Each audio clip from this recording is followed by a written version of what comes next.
चलिए आज हम 5वें सप्ताह की कहानी पढ़ते हैं। Ramu and the wolf. Ramu और एक भेड़िया। Let's read. चलो पढ़ें। तो यहाँ पर देखिए एक कहानी दी गई है। कुछ यहाँ पर घर बने हुए हैं, कुछ बच्चे खेल रहे हैं।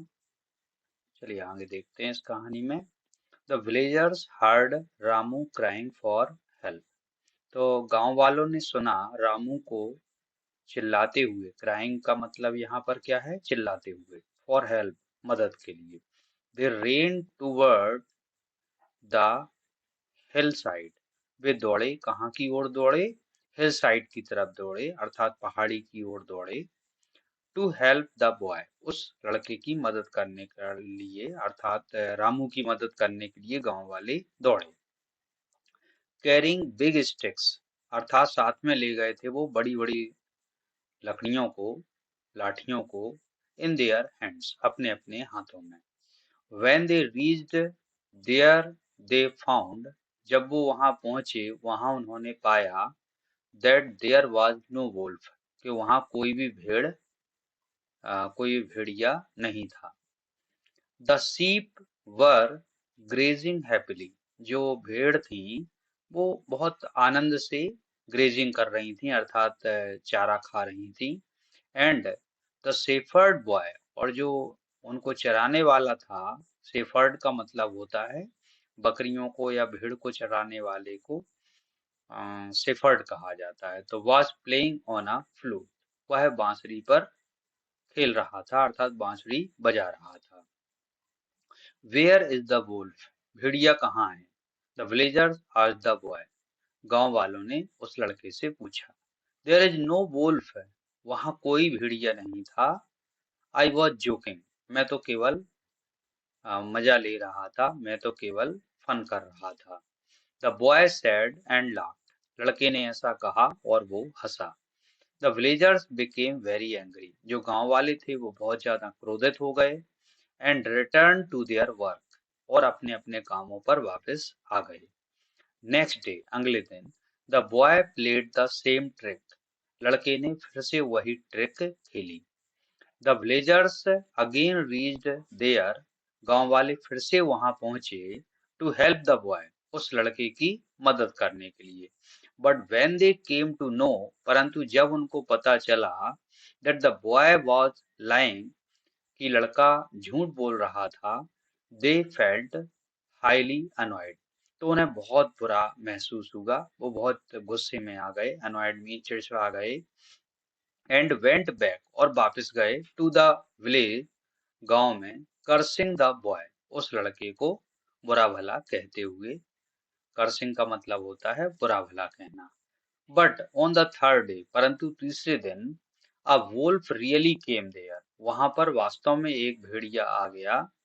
द बॉय गॉट फ्राइटेंड, लड़का बहुत डर गया। To see his red eyes, उसकी लाल आंखें देख करके। The boy was huffing and growling, तो जो sorry the wolf was huffing and growling, जो भेड़िया था वो बहुत तेज आवाजें कर रहा था। He began advancing toward the flock, वह आगे की ओर चलने लगा, उस फ्लॉक की तरफ, झुंड की तरफ। ऑफ शीप, भेड़ों के झुंड की तरफ। ग्लांसिंग हिज टीथ, अपने दांतों को मिसमिसाते हुए। एंड टॉलिंग हिज टंग, और अपनी टंग को बाहर निकालते हुए, अ, जवान मुंह में फेरते हुए। The boy lost his courage, लड़के ने अपना साहस खो दिया। And began trembling with fear, और वो डर से कांपने लगा। ही साउटेड, वह चिल्लाया, वुल्फ वुल्फ प्लीज हेल्प, भेड़िया भेड़िया कृपया मदद करो। बट टू नो अवेल, परंतु इसका कोई फायदा नहीं हुआ। This time no one came to help him, इस समय कोई भी नहीं आया उसकी मदद के लिए।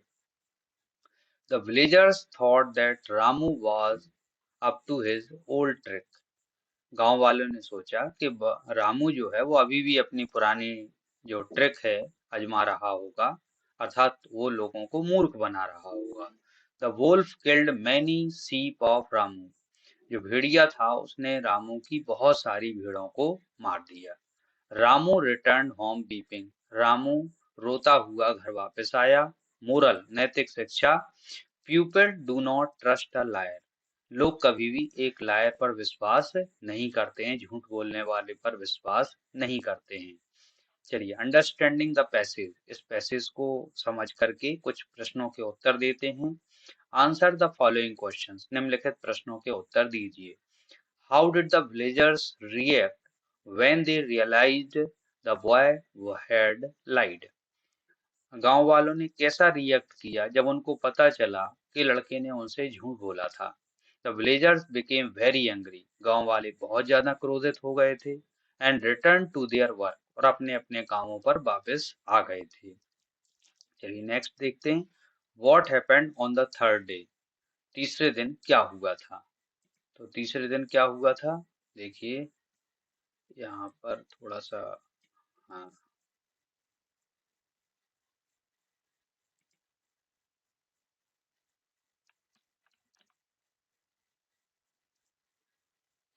तीसरे दिन।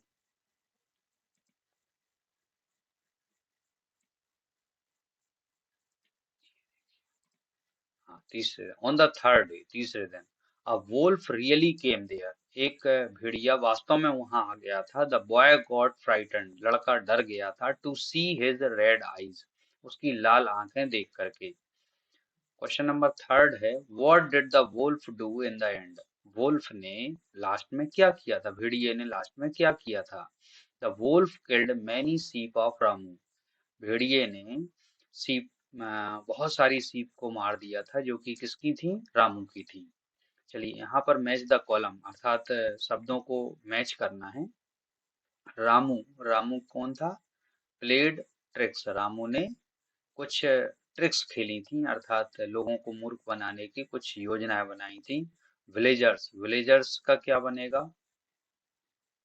कैरीड बिग स्टिक, गांव वाले जो थे वो बड़ी बड़ी स्टिक लेकर के आए थे, लठ लेकर के आए थे। वोल्फ है, वोल्फ में क्या जमेगा? Killed many, killed the ship, Wolff ने, भेड़िए ने बहुत सारी भेड़ों को मार दिया था। सीप, सीप का क्या बनेगा?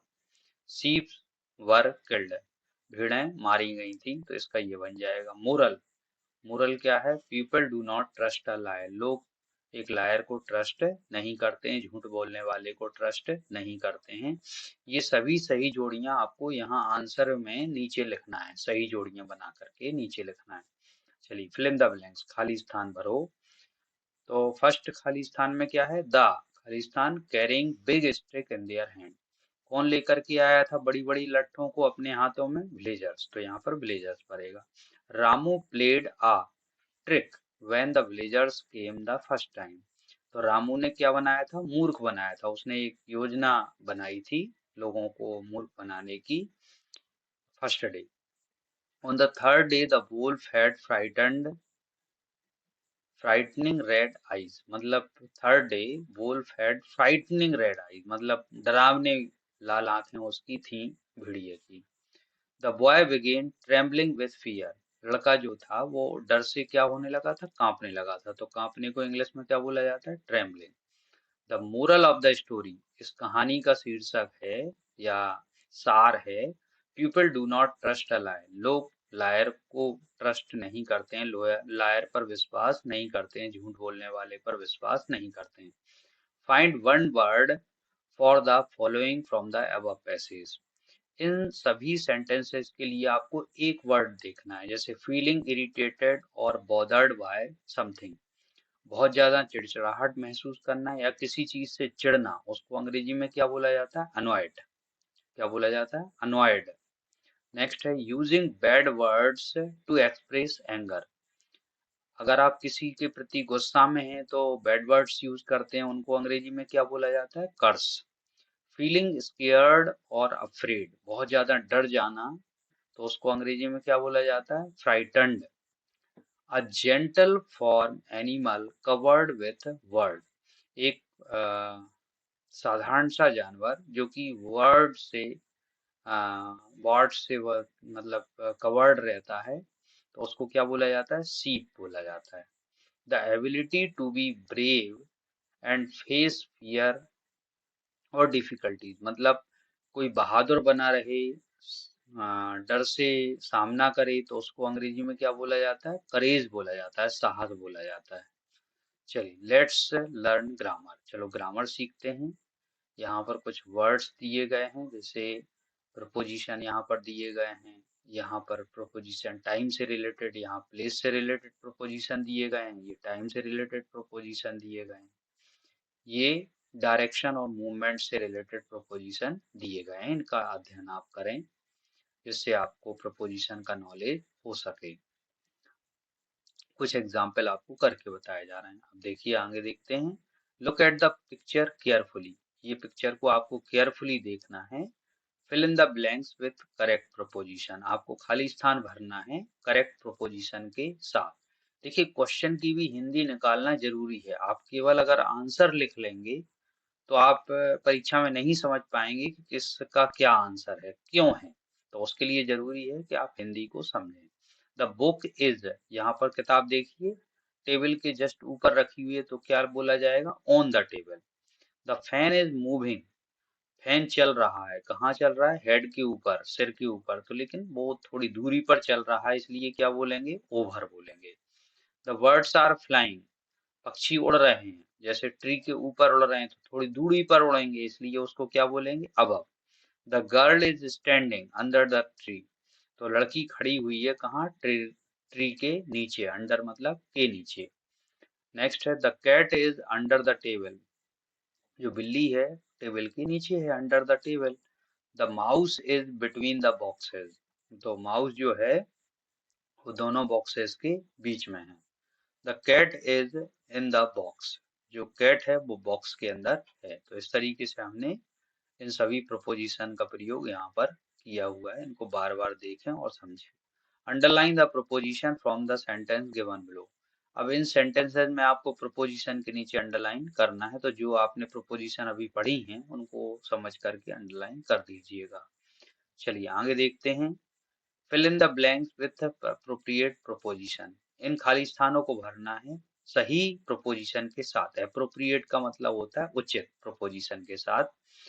Clues are given for you. आपको एक कुछ क्लू दिए जा रहे हैं, जैसे कि यहाँ पर बताए जा रहे हैं कि ये प्रपोजिशन आपको नीचे भरना है।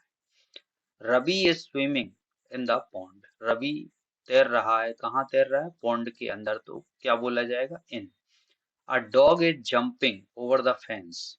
तो डॉग कूद रहा है कहाँ? फेंस के ऊपर से होकर के, इसलिए ओवर बोला जाएगा, क्योंकि कुछ दूरी पर अगर कोई ऊपर होता है तो ओवर बोला जाता है। I can not write with this pen. मैं इस पेन से नहीं लिख सकता हूँ। तो पेन को हाथ में लेकर के लिखा जाता है, इसलिए इसमें विद का प्रयोग होता है। Young man are doing yoga under a tree. तो यंग मैन जवान व्यक्ति जो योगा कर रहे हैं वो कहाँ कर रहे हैं? पेड़ के नीचे, तो इसको अंडर बोला जाएगा। The bird is flying above the tree. तो पक्षी उड़ रहे हैं, कहाँ उड़ रहे हैं? ट्री के ऊपर, तो ट्री से थोड़े ऊपर उड़ेंगे, इसलिए उसको अबव बोलेंगे। Let's write. चलो लिखते हैं। Look at the picture carefully and right a short paragraph about it. आपको इस चित्र को देखना है अच्छे से और इसके बारे में एक शॉर्ट पैराग्राफ लिखना है। तो इसमें क्या हो रहा है? Some children are playing in the garden. कुछ बच्चे गार्डन में खेल रहे हैं। It is a beautiful picture. यह बहुत खूबसूरत पिक्चर है। Some children are playing on the road. कुछ बच्चे रोड पर खेल रहे हैं। Two children are playing on the swing. दो बच्चे जो हैं वो स्विंग पर मतलब झूला झूल रहे हैं। There are many beautiful flower plant. यहाँ बहुत सारे कुछ खूबसूरत फ्लावर प्लांट हैं। इन द गार्डन, कहाँ पर? गार्डन में। Some children are flying kites. कुछ बच्चे पतंग उड़ा रहे हैं, काइट्स मीन पतंग, इन द गार्डन, उस गार्डन में। आई होप आपको ये चैप्टर बहुत अच्छी समझ में आया होगा। आप इस चैप्टर को बार बार देखें, अपने दोस्तों को शेयर करें और केवल इसके आंसर ना लिखकर आप इसको समझने की कोशिश करें, जो कि आपके भविष्य में काम आएगा। इंग्लिश के बिना आप वास्तविकता में अपनी जिंदगी में ज्यादा कुछ नहीं कर पाएंगे। Thank you very much. मिलते हैं नेक्स्ट वीडियो के साथ।